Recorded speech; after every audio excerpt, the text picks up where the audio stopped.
What happened in Minnesota was a straight up murder, in my opinion. And it's awful. This lady was probably trying to go home and she didn't make it home, and that's really sad. So the whole ICE thing it's a travesty. It's clearly, to me, we're attacking brown people, and I just happen to be brown. And I don't think it should just be brown people who are upset at this. I think we all have to be. I don't care what side of this thing you are on politically. What's going on in our country right now is absolutely wrong as far as the race stuff. The politics, I'm not going to get into. The race stuff, I will, and it's just wrong, and we have to do something. But the only thing we can do right now is keep speaking up, because it doesn't seem like they care, and that's troublesome. Last thing I'm going to say, because I don't want to stay on this, but I could. I keep thinking about kids, and when I grew up, the president was always the role model, and I think about that and the effect of being a bully, lying. How is that good for our kids? And that worries me for our future. So.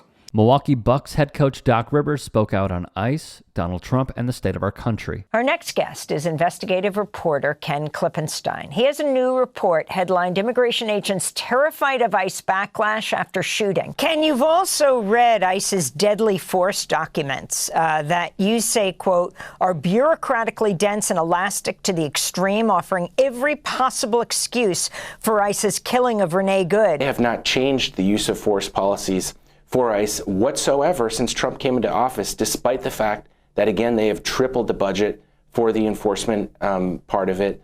And in addition to that, just militarized the entire thing. They're wearing masks. They're being deployed in states where the majority of the state population doesn't support them. They're being used in a far more aggressive, sweeping, and ambitious manner than ever before. So you would think that there would be some kind of reflection of that in policy, at the very least, not just to protect the public, but to protect them as well.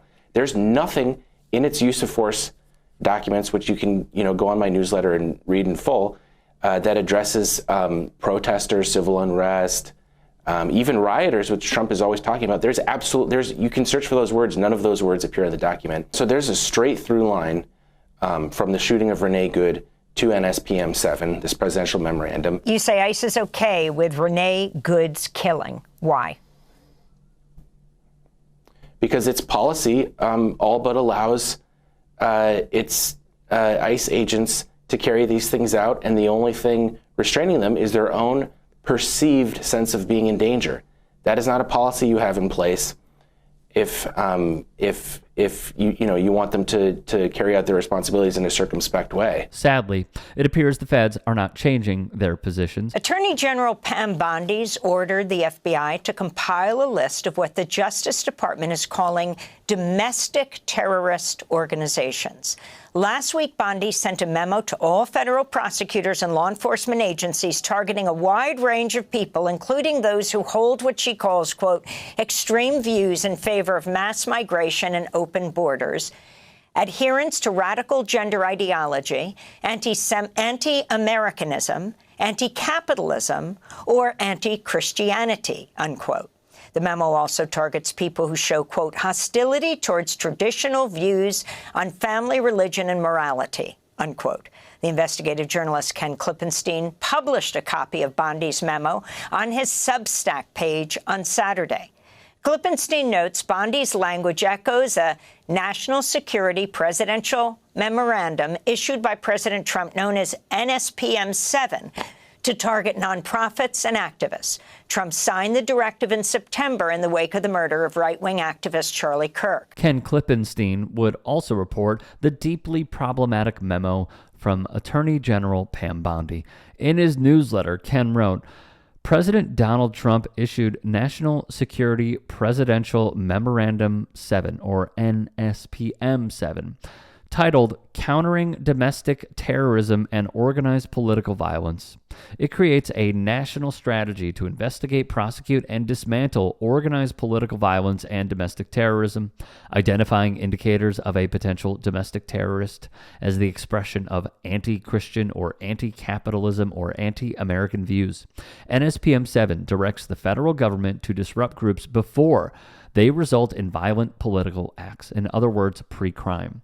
In another paragraph he would print on his Substack, which you should absolutely sub to, Arnold and Palmer, a heavyweight in Washington's legal and policy circles, says the stakes are high, cautioning that NSPM 7 signals Justice Department plans to target tax-exempt organizations and their funders for criminal investigations based on actions historically protected by the First Amendment. Their analysis further notes that the memo doesn't just threaten fringe actors, it stretches to organizations seen as supporting progressive causes, suggesting the scope could well include mainstream nonprofit advocacy. This runs contrary to the Trump admin's framing of the crackdown as merely focused on extremist or radical elements, the law firm concludes. We all saw what happened with Renee Nicole Good. We have all seen what has occurred with ICE agents going now door to door after Vice President J.D. Vance basically told them to do so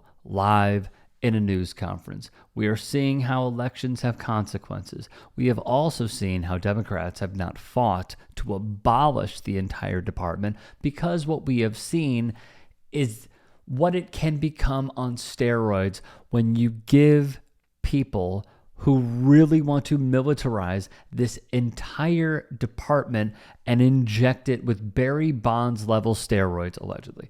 So what I would say to all of this and seeing, Doc Rivers' video is I appreciate him speaking out. I appreciate Steve Kerr speaking out.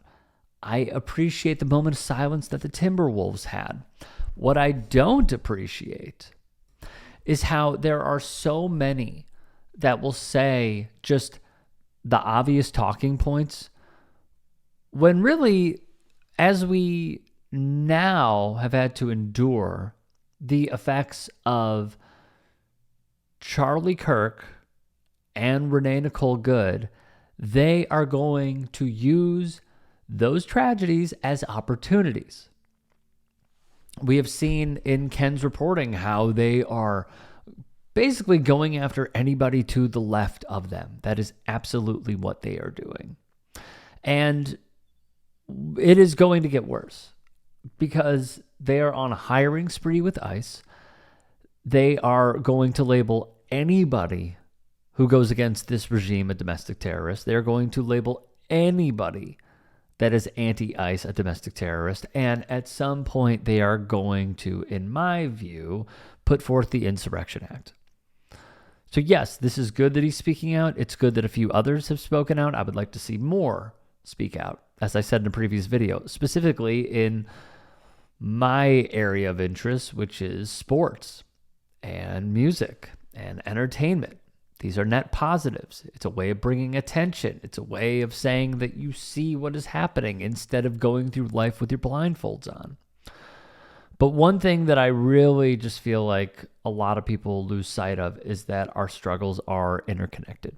That a police officer killing a black man and an ICE officer killing a white woman, it is the same exact struggle.